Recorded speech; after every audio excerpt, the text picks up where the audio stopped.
Welcome back, everybody. I am back from Japan and raring to go. I've been working on a new project, which is a change of pace for me from all the building of buildings. And this time I am going to work on a more rural scene. After adding the 3/4-inch plywood roadbed, I installed a bunch of insulation boards to form the side of the hill. Next, I'm applying this plaster impregnated bandage that I got off of Amazon. I will include the link to the site in case you're interested in it. I like to spray these bandages with water. It makes it easier for the bandage to attach to other bandages, and it makes it a quick job to eventually get a nice form. The next step was the incredibly scary step of making my own curved turnouts. I went to Fast Tracks and downloaded a template. This is not my first time handling turnouts, but they usually do not come out well, so I was extra careful in handlaying this, making sure I do not take any shortcuts. And as you can see, after trial and error and making sure I was using my gauges and measured every single spot, I was able to come out with a pretty smooth track that's natural curves and did not derail. After the adventure of handlaying my own curved turnout, I decided that I wanted to work a little bit on the scenery so that I can then lay some ballast inside the track. I painted the rock faces with a series of tans to match the rest of the layout. And because this area is going to be simulating a river, I wanted to also paint the riverbed so that I can then plant some vegetation. So I painted the rock faces both with dark washes to get into the crevices, and I also did some highlighting. I spent a lot of evenings adding vegetation to the scene using Diorama Precipe's excellent products. I'll provide a link in the show notes on where you can get it, but this is some of the best material that you can find. I also use Woodland Scenics products to mix and match the scene to get a more natural vegetation look throughout the scenes, and this part would not be kept by any gardener. Jumping around, I painted the sides of the rail a rust color, and I also started painting the wood ties to get a nice weather-beaten look. Next, I started applying the static grass. This is a static grass applicator. It's not one of the best. It's one of those cheap eBay brands. One of these days, I'll buy myself a proper static grass applicator. But this is good enough for the 2mm and the 4mm static grass application. But anything longer than 4mm, I had to use my own hands.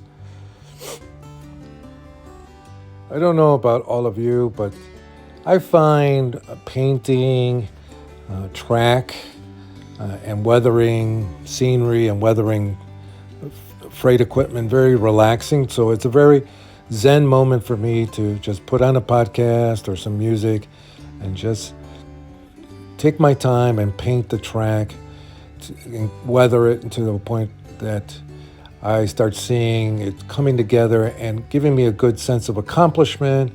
And after a tough day at the job, this is a good way to relax.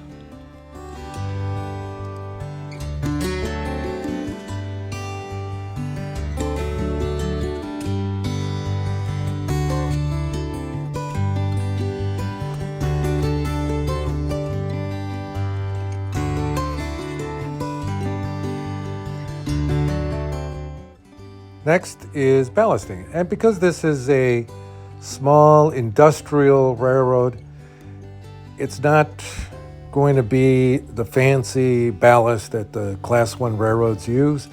This is going to be whatever material the railroad had easily on hand.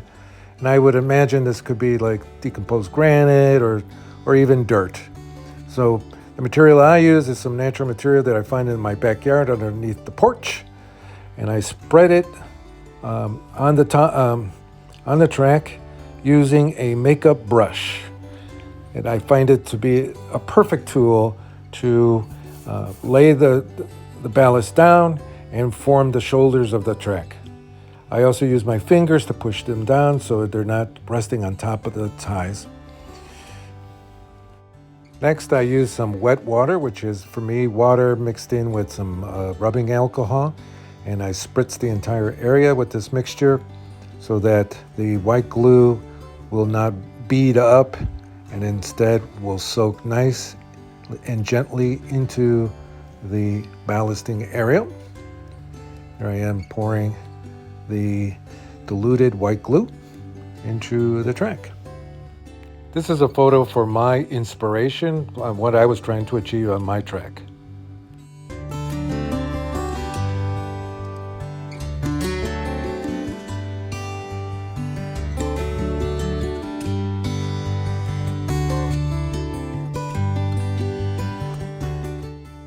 A little out of sequence in my model making, I decided to, late in the game, add some more rock outcroppings. So I'm using the Woodland Scenics rock molds and using plaster of Paris as the filler for the mold. I would wet the side of the hill before applying the actual wet casting in, and then I would press it in, put some weights, and wait for it to dry.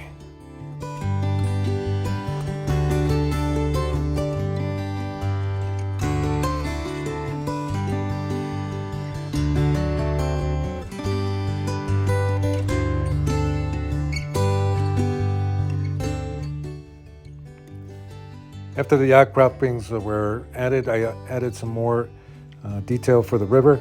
This is broken plaster that I formed into rocks. Tried to take off the sharp edges, poured it in, and poured some diluted white glue. And here is the interim step. While I was waiting for things to dry, I decided to run a train through the new scene that I had created.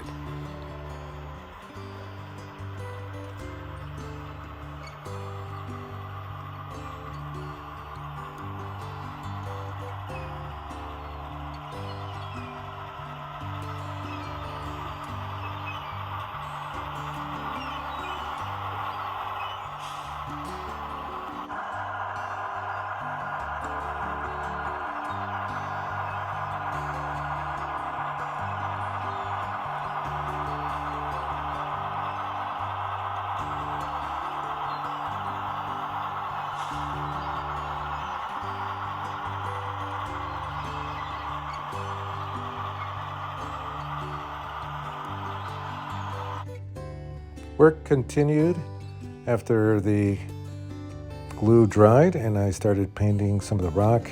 I wanted to paint it a darker color than the upper parts of the scenery to kind of show that it's wet. This part will be under the resin, so it should look darker because it's underwater.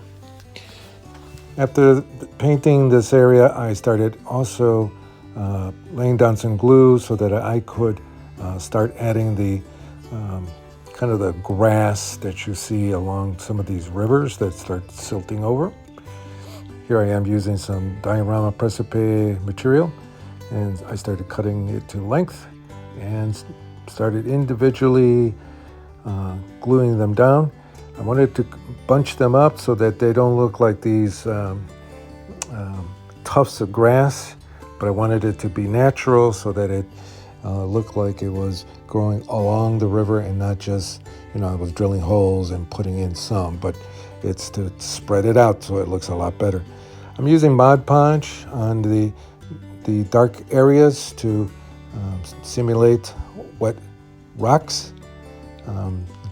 This will be an effective way of showing that sometimes the water tide goes in and out, so some of the rocks will, even though not covered by water, will look wet, as though the tide had just moved out. Because I was planning on filling the area with liquid resin. I was very concerned about making sure that I would locate any possible gaps, any holes that the resin may leak into. So I started adding a combination of vegetation and caulking to fill any these potential voids that might allow the resin to leak out. Because one of the most difficult situations is that once you're starting to pour the liquid resin and you discover a leak, there is very little time and very little ability to correct the situation. So you want to make sure that you're looking for any possible pinhole or crack that the liquid may find to then leak out. And it's all over your floor, it's all over whatever's underneath your model railroad.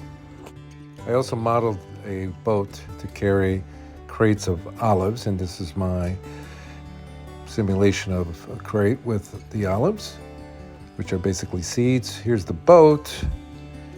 As I was building it, it's made out of both cardstock and wood. Well, I hope you've enjoyed this video. In the next video, I will be adding more detail, including fish at the bottom of this river.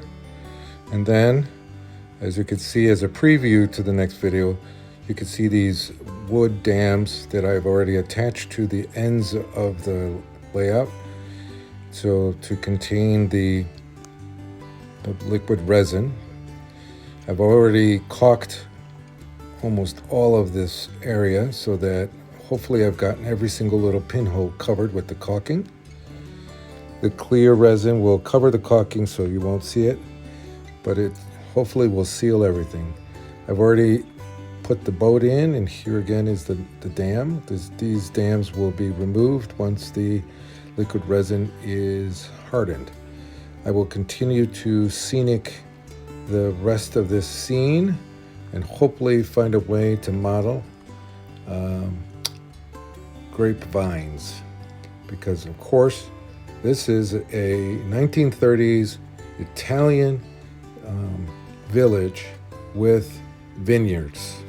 I hope you enjoyed this video, and I hope to see you next time.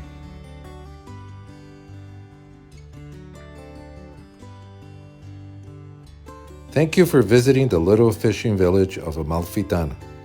Please consider hitting the like button and subscribing. Until next time, arrivederci.